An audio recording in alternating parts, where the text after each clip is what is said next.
sẽ chẳng còn gì để em buồn khóc, vì nước mắt sẽ không bao giờ khóc hết nỗi đau trong lòng em. Nếu một ngày anh yêu một người khác nồng nàn như anh đã từng yêu em, sẽ chẳng còn nụ cười trên môi em. Tình yêu là gì, tình yêu là gì, thế mà vạn lần trăm lần chết trong lòng. Cần 1000 năm nữa có lẽ em sẽ thôi nhớ mong, vì bên em anh là nụ cười ấm áp, bên em là bầu trời tươi sáng. Dẫu có xa xôi em tin anh vẫn luôn bên em, bên em. Yêu anh thêm 1000 năm nữa, yêu anh ngọt ngào say đắm, và anh sẽ nói cho em nghe tình yêu là gì.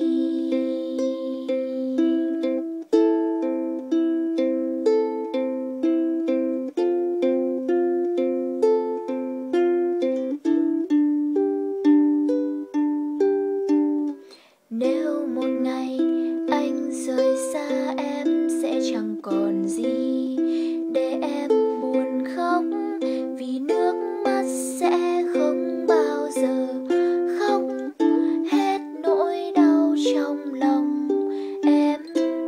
Nếu một ngày anh yêu một người khác nồng nàn như anh đã từng yêu em, sẽ chẳng còn nụ cười trên môi em.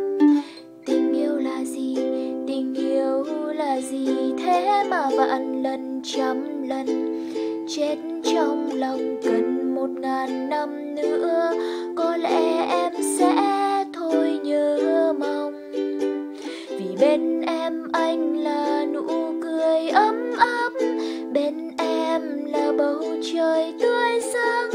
Dẫu có xa xôi em tin anh vẫn luôn bên em, bên em. Yêu anh thêm 1000 năm nữa, yêu anh ngọt ngào say đắm, và anh sẽ nói cho em nghe tình yêu là gì.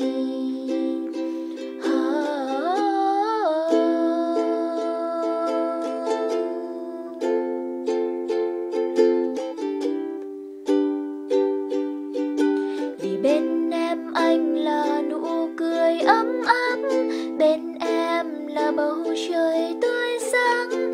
Dẫu có xa xôi em tin anh vẫn luôn bên em, bên em. Yêu anh thêm 1000 năm nữa, yêu anh ngọt ngào say đắm, và anh sẽ nói cho em nghe tình yêu là gì.